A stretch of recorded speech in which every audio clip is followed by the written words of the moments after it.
শিক্ষা একটি জাতির মেরুদণ্ড। শিক্ষা শুধু ব্যক্তিগত সাফল্যের চাবিকাঠিই নয়, বরং সামাজিক উন্নয়নের ভিত্তিও বটে।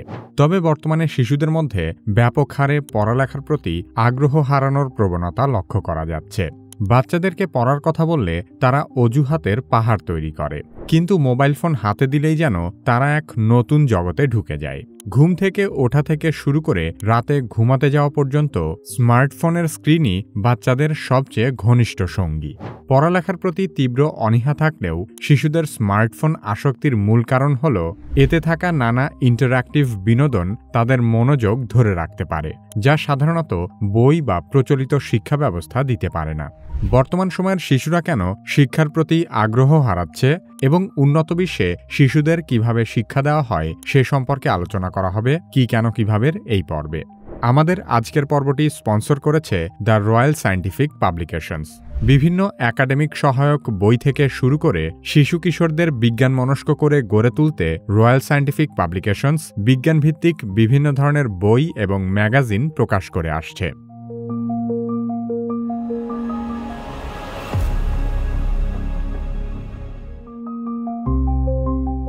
বাংলাদেশে বেশিরভাগ শিশুই পড়ালেখা করতে চায় না, বরং জোর করে তাদের স্কুলে পাঠানো হয়। বাবা মায়েরা বকাঝকা করে কিংবা শাস্তি দিয়ে তাদের পড়তে বাধ্য করেন। শিক্ষা ব্যবস্থার কাঠামো এবং শিক্ষার উপকরণ শিশুদের মনোযোগ ধরে রাখতে ব্যর্থ হচ্ছে।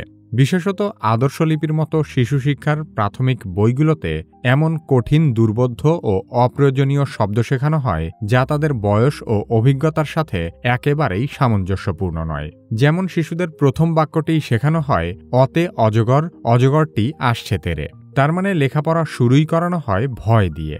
তাছাড়া শিশুদের ঐতে ঐরাবতের মতো এমন সব শব্দ শেখানো হয় বাস্তবে যা কোথাও ব্যবহারই হয় না। শিক্ষাকে ভীতিকর করে তোলার কারণে প্রথম দিন থেকেই শিশুরা শিক্ষা থেকে আনন্দ হারিয়ে ফেলে। উপরন্তু পাঠ্য বইগুলোতে শিশুদের মানসিক ক্ষমতা ও বয়সের সঙ্গে অসামঞ্জস্যপূর্ণ বিষয়বস্তু থাকে।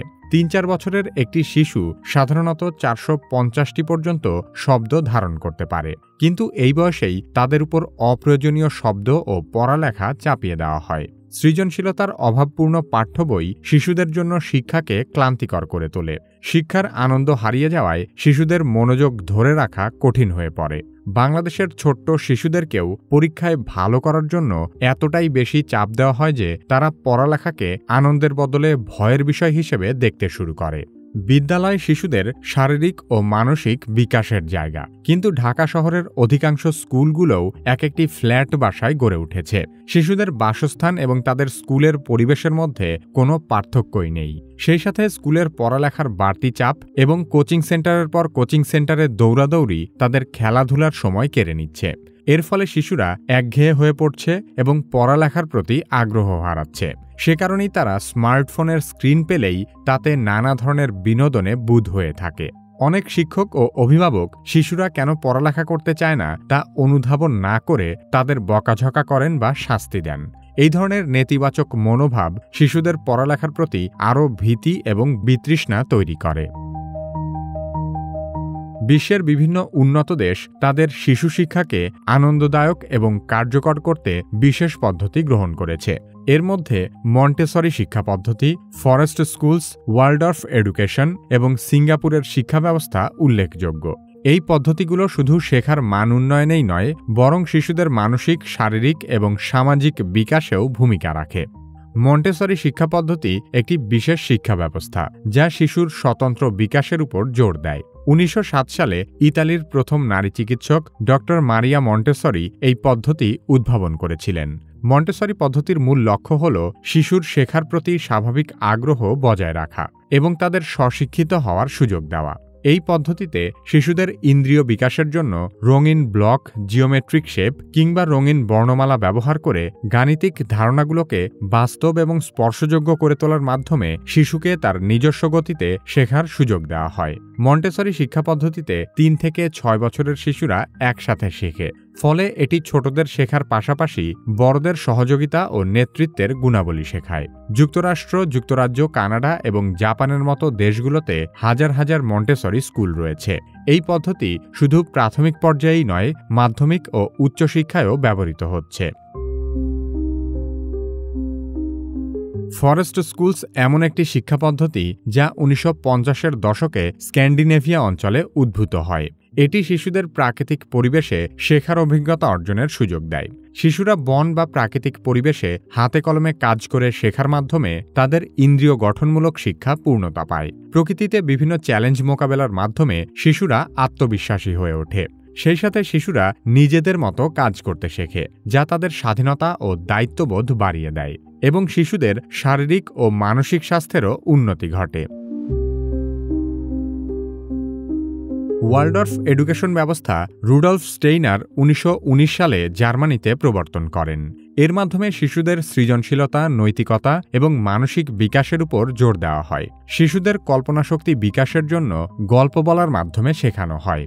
ছবি আঁকা, নাচ গান এবং নাটক শিক্ষার মতো শিল্প ও সৃজনশীল কার্যক্রমও এখানে অন্তর্ভুক্ত থাকে। বিভিন্ন বয়সের শিশুদের একত্রে শিক্ষা দেওয়ার ফলে তারা শিক্ষাকে জীবনের বাস্তবতার সঙ্গে সংযুক্ত করতে পারে।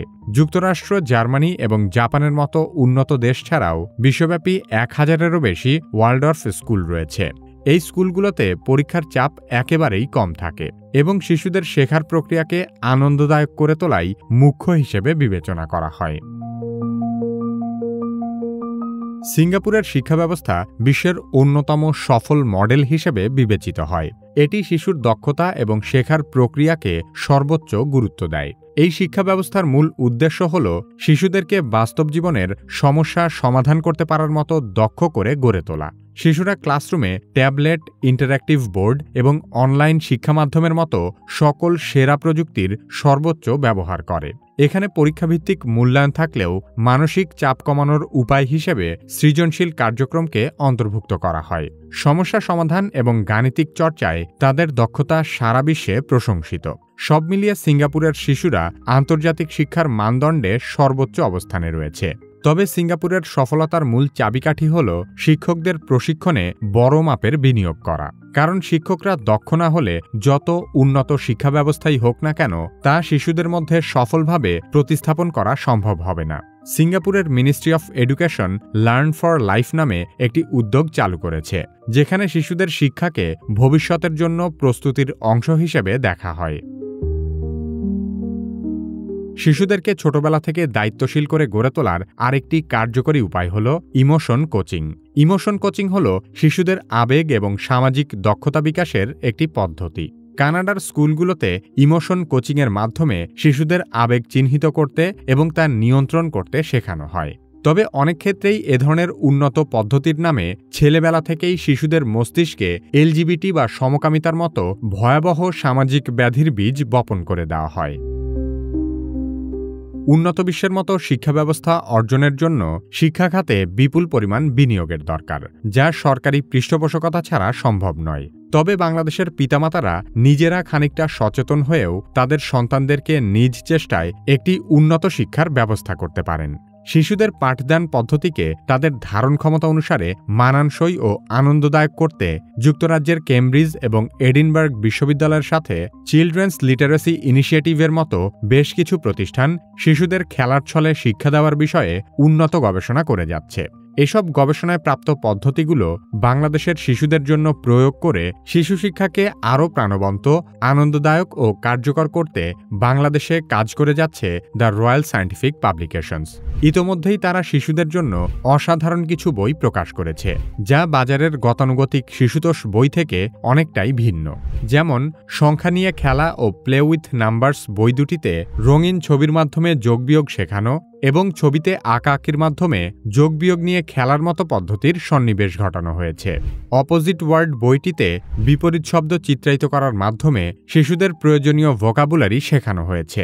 এর ফলে শিশু খুব সহজেই তুলনামূলক চিত্রের মাধ্যমে নতুন শব্দ তার মস্তিষ্কে ধারণ করতে পারবে। শিশুতোষ ছড়া ও কবিতা বইটিতে বাছাইকৃত ছড়া ও কবিতার মাধ্যমে শিশুর আদর্শ ও নৈতিকতা গঠনের পাঠ দেওয়া হয়েছে। এখানে হাট্টিমাটিমটিমের মতো অর্থহীন ছড়া রাখা হয়নি, বরং তার বদলে আমাদের দেশে হবে সেই ছেলে কবে, কথায় না বড় হয়ে কাজে বড় হবে, এরকম ছড়া ও কবিতা দিয়ে শিশুর মননশীলতা বিকাশের শিক্ষা দেওয়া হয়েছে। বর্ণমালা ও সংখ্যা সিরিজের বইগুলোতে পরিকল্পিত উপায়ে শিশুর শব্দভাণ্ডার সমৃদ্ধকরণ সহ আমার বই বা মাই বুকের মতো বইগুলোতে আকর্ষণীয় চিত্রের মাধ্যমে শিশুদের কাছে শিক্ষাকে উপভোগ্য করে তোলার চেষ্টা করা হয়েছে। শুধু এগুলোই নয়, এরকম আরও বেশ কিছু মজার বই শিশুদের হাতে তুলে দিতে কাজ করছে দ্য রয়্যাল সায়েন্টিফিক পাবলিকেশনস। বর্তমান সময়ের বাবা মায়েদেরও একটি সমস্যা হলো বাচ্চাদের সুন্দর জামাকাপড় কিংবা দামি খেলনার মতো বিলাসী দ্রব্যের পেছনে টাকা খরচ করতে কার্পণ্য করে না, কিন্তু বাচ্চার পড়ালেখার মতো গুরুত্বপূর্ণ বিষয়ে তারা সস্তা বই খোঁজেন। অথচ বাচ্চার আরামদায়ক জামাকাপড়ের চেয়েও গুরুত্বপূর্ণ বিষয় হলো তার জন্য এমন বই কেনা যে বই পড়তে সে আনন্দ বোধ করবে। আপনার শিশুর মেধা বিকাশে এবং তার উন্নত শিক্ষা নিশ্চিত করতে দ্য রয়্যাল সায়েন্টিফিক পাবলিকেশনসের প্রকাশিত শিশু শিক্ষা বিষয়ক বইগুলো কিনতে পারেন। বইগুলো কিনতে চাইলে ভিজিট করুন rspbd.com। এছাড়া ভিডিও ডেসক্রিপশন এবং পিন কমেন্টে বই অর্ডার করার লিঙ্ক দেওয়া আছে।